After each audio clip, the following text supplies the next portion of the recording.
sometimes we pay a lot of attention to people who need care, and there are a lot of people all over the country, really, and all over the world who take care of people who need care because of age, sickness. They might be physically or mentally challenged or what have you.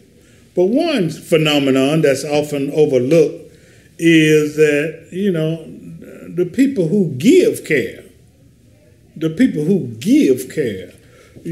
ought to get more attention and more consideration. So today, we're going to talk about caregiving, and we're going to talk through an organization that's called the Middle Georgia CARENET, which is an organization that deals with caregiving and the phenomena surrounding that and how it affects people. I'm more than a little happy today to have with me Miss Mary Whitfield. How you doing? Fine, and you? I'm outstanding. And Miss Lisa Rickman, and they're going to not only talk about caregiving and the importance and the effect that it has on caregivers, but they're going to talk about a special conference that they're going to have for information to kind of enlighten the community on the importance of caregiving and the many resources that are available to assist people who give care. Talk first about the importance of caregivers. These are people who are sacrificial, often putting their lives on the burner because they are giving so much of their time to people who are needy. And these individuals often end up with burnout, sometimes even preceding the people in death who they are actually taking care of. So it is very important that attention be given to these individuals because their financial and personal worth to the nation it is skyrocketing because there are more and more people who are in need of being taken care of.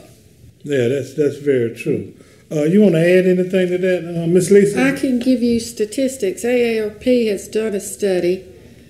In 2013, 40 million family caregivers provided $470 billion worth of unpaid care. Wow. For their family members. And that is up from $450 billion in 2009.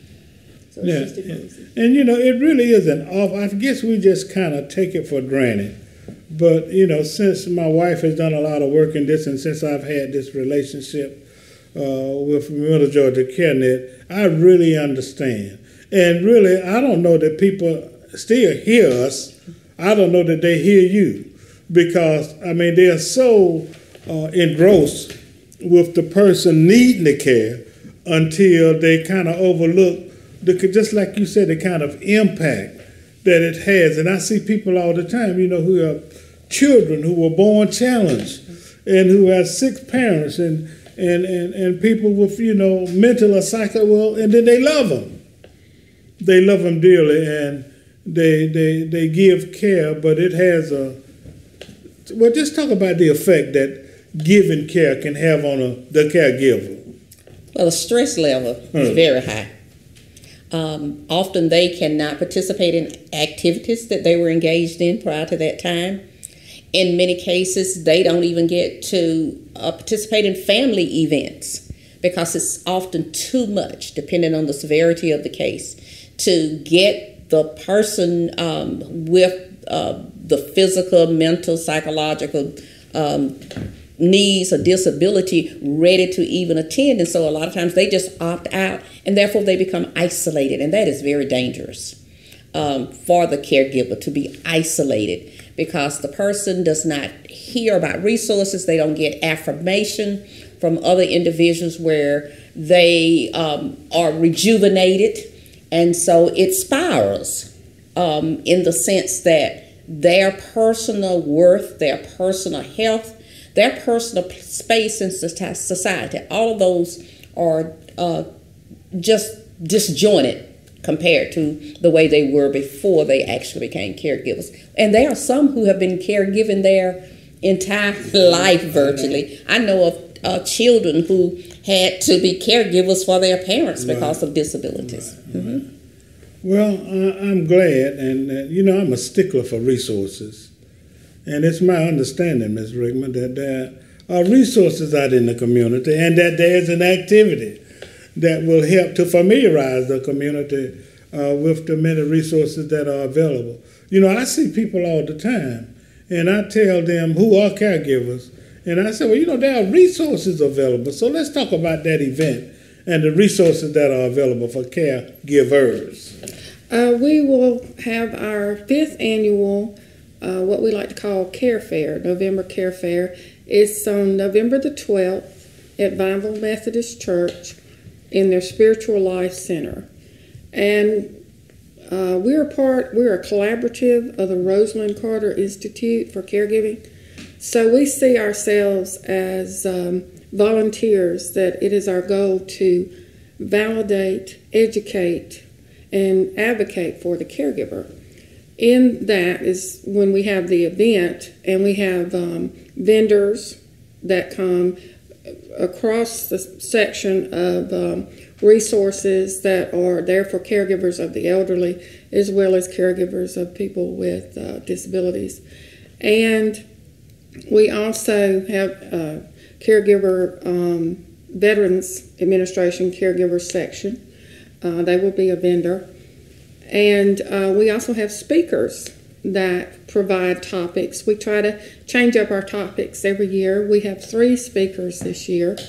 We have, let me get my cheat sheet here. We have Jennifer Haskins. She is an elder law attorney in Macon. She will talk on powers of attorney. Most people don't realize that there are 2 different kinds. And then we will have Beverly Link. She is part of the Area Agency on Aging. That is a tremendous resource. They also serve people with disabilities. And she will talk about Medicaid waivers. And then we have Patricia Duncan. She is an employee of Carlisle Place. She is their director of wellness there. She is an RN, has BSN, and she also has an MBA. But she's going to talk about caregiver stress and wellness. And one thing that we noticed is that they're starting, Jeff Foxworthy has done some things for AARP, and he's talked about you might be a caregiver if. And one of the ones that I heard recently that was in that vein was you might be a caregiver if you make your care recipients doctor appointments before you do your own. Yeah, that's mighty important. So you're going to have vendor booths. So when is this activity again, and what would be the target audience or population for this care fair? We're trying to reach the caregiver, and most of the time they're coming to learn something more about their care recipient, which that is part of it too. Now that's kind of a strange phenomenon, isn't it? They're so busy, and I think we ought to talk about this. They're so busy giving care until they don't realize that they need care. So this is one, and I think people kind of get it confused, but this is for the caregiver. So just talk a little bit more about that, Ms. Rick. Well, one thing that we do is we recognize caregivers. That's part of Mrs. Carter's initiative.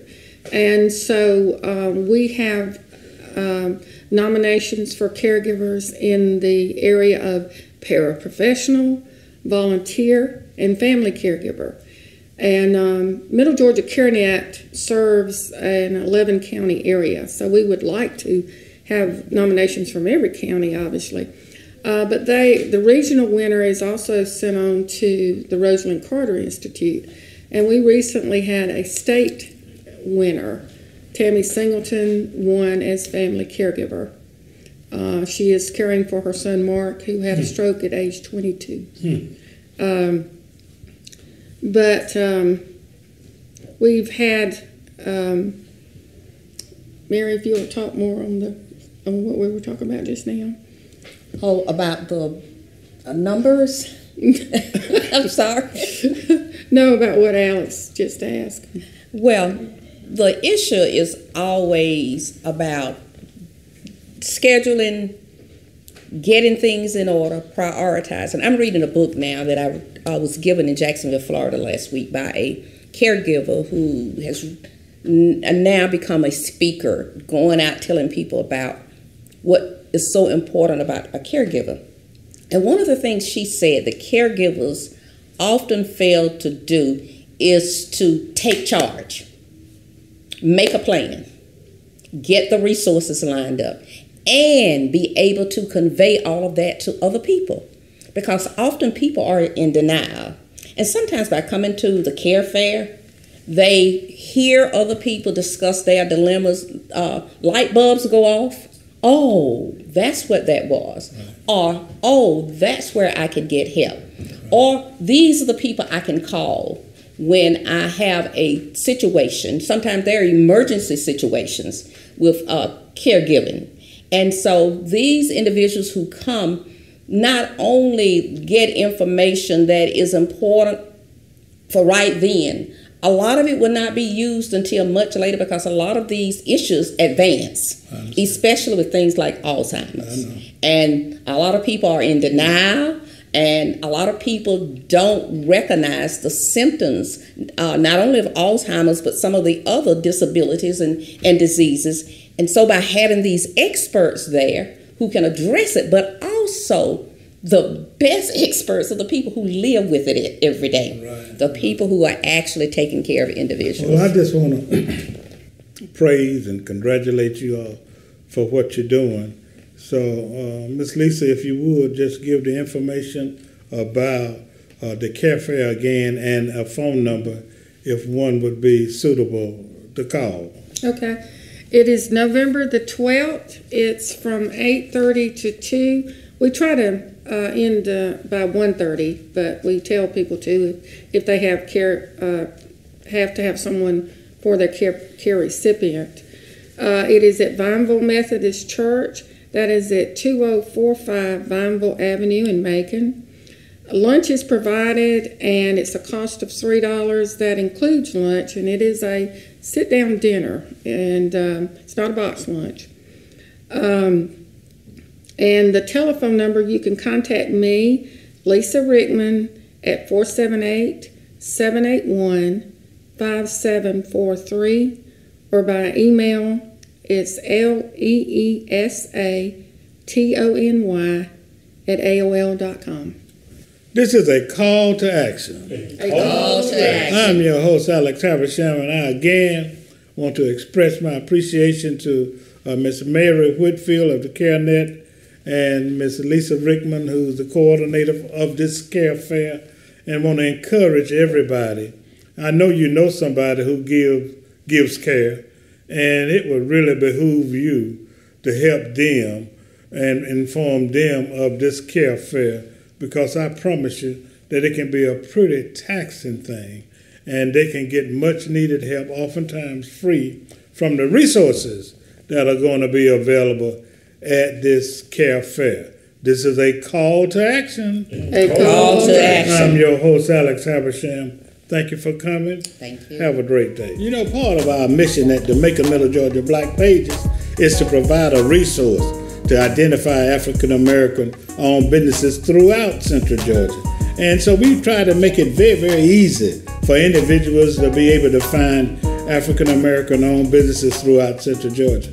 So you can either get the book proper, or you can go online at www.maconblackpages.com and find the businesses listed by category. Additionally, we have now completed the 2016 publication, and we're going to have an expo to premiere that book at the Harriet Tubman Museum on December the 7th from 6 to 10. And we got space available for vendors, to get booths. And we got space available for you to come and support those vendors and also see the new Tubman African American Museum. That's December the 7th from 6 to 10. Well, I really feel special today as it relates to doing my show.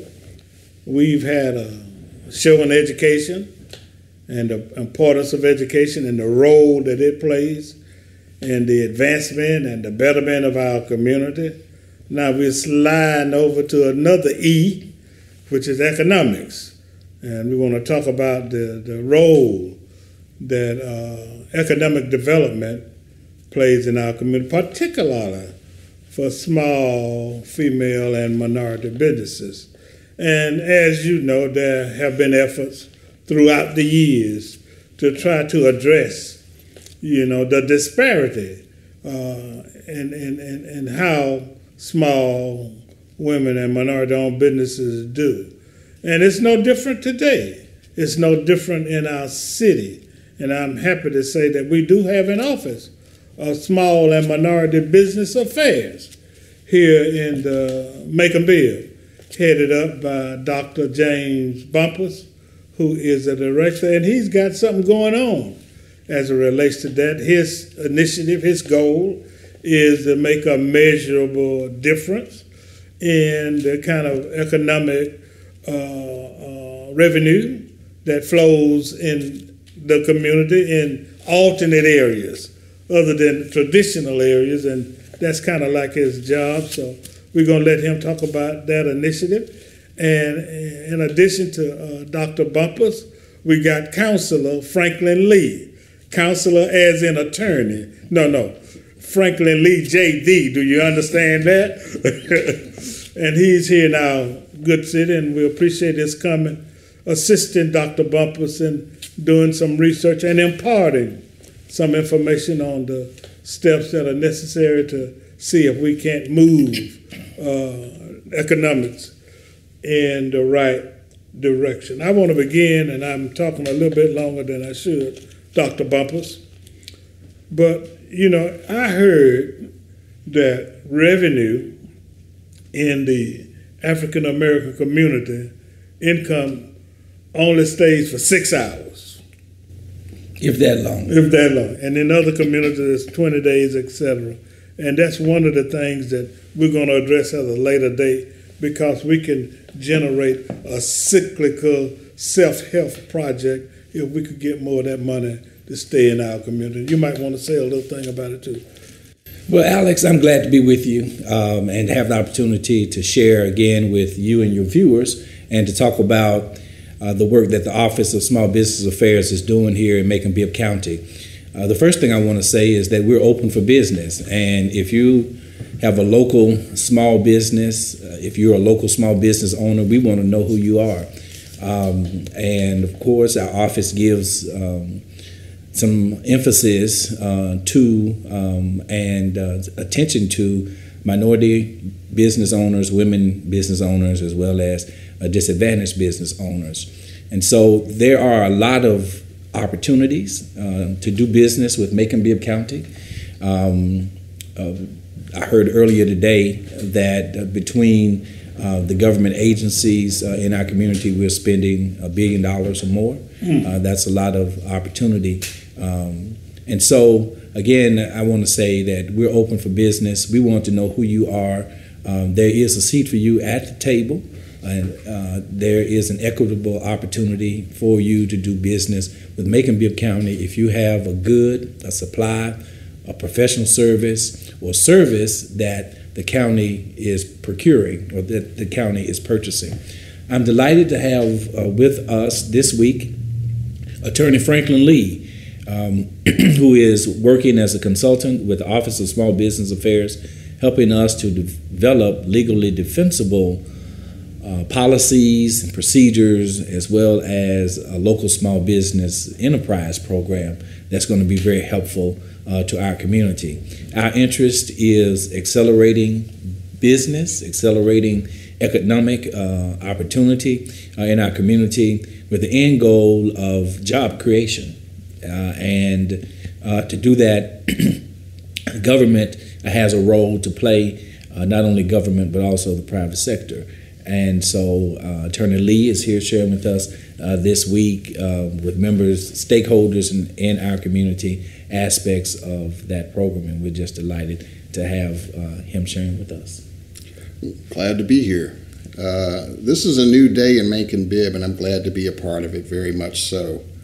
We're starting to launch the development of a first foundational program called a Small Local Business Enterprise Program here in Macon-Bibb that will do just what we need to have done, which is accelerate the rate at which dollars exchange hands within this community, so that instead of having dollars leave in 6 hours, after you get them, with payday lending, it might be 3 days, 3 hours, before the money leaves. But we realize that one of the keys to strong economic development and having a robust marketplace is to be sure that you have a strong business foundation. You show me any community anywhere in this country, my hometown, Baltimore, or anywhere else, where you've got a lot of boarded up properties, you got an underperforming school system, you may have high crime, high unemployment, and I'll show you a community that's got an underdeveloped business base. The only way that you can really accumulate wealth and generate wealth and accelerate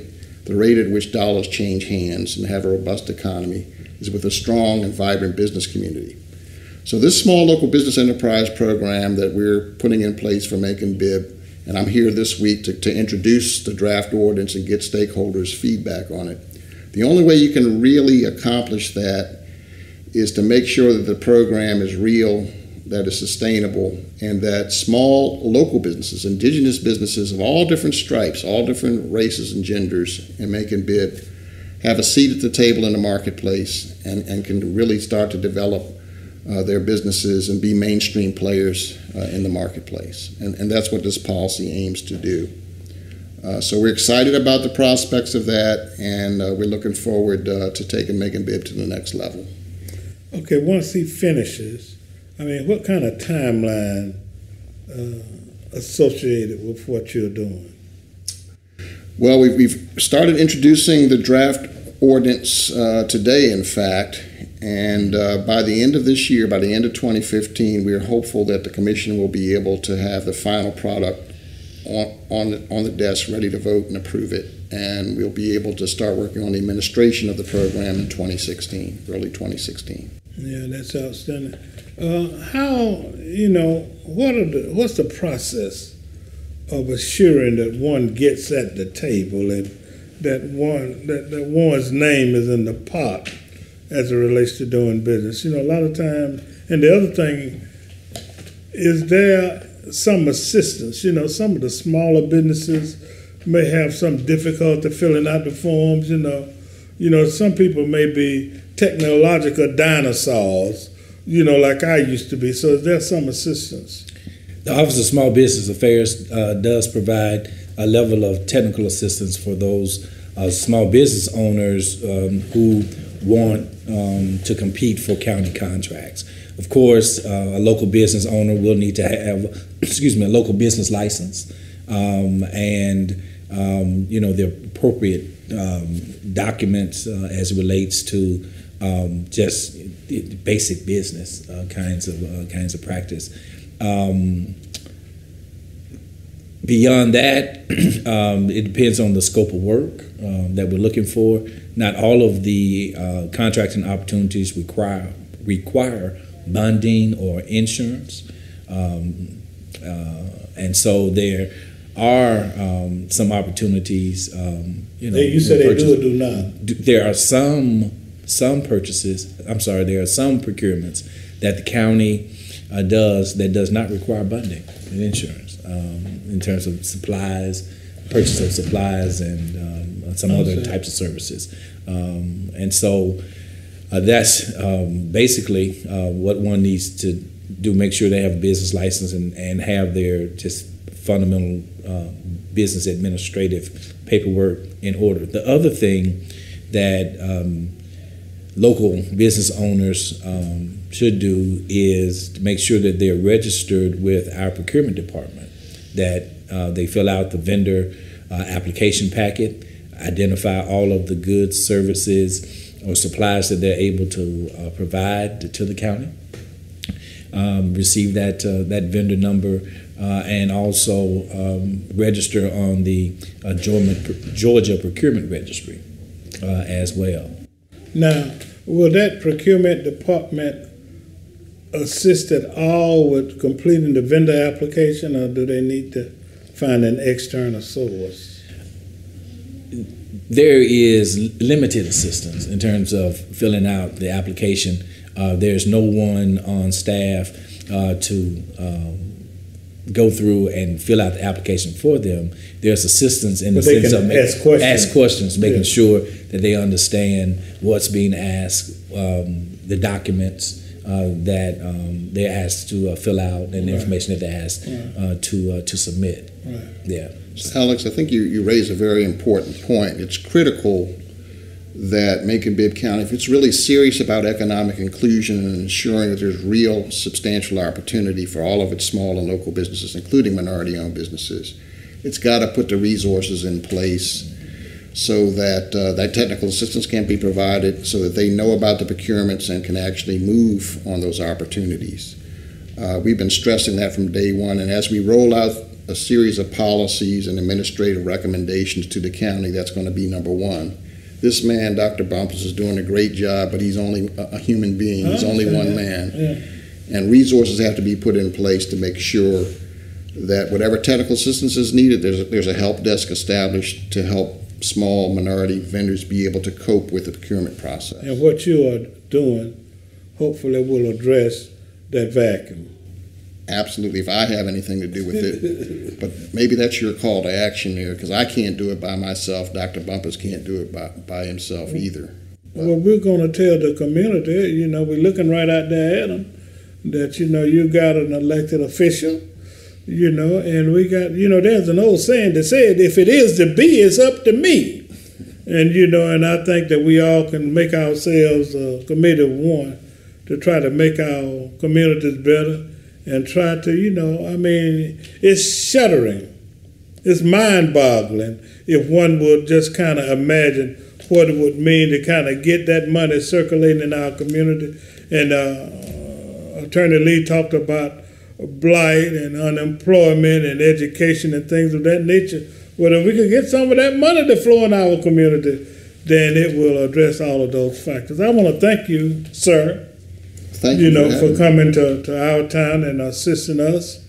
I want to thank Dr. Bumpus for all that he's doing.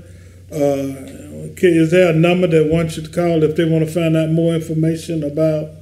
Absolutely. That number is 478-803-0550. 478-803-0550. And I go back to that old saying, if it is to be, it's up to me. And, you don't know what you can do or how much you can do or how successful you can be if you don't try.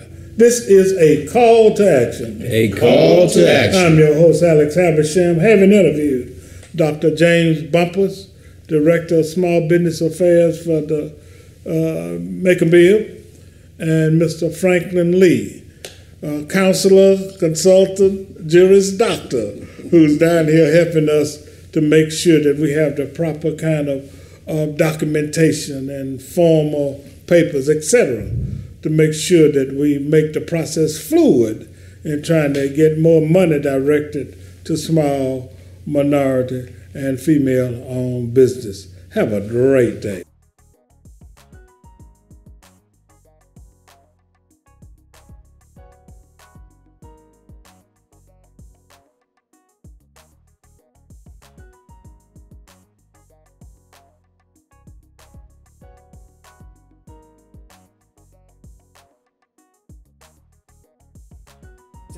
www.makingblackpages.com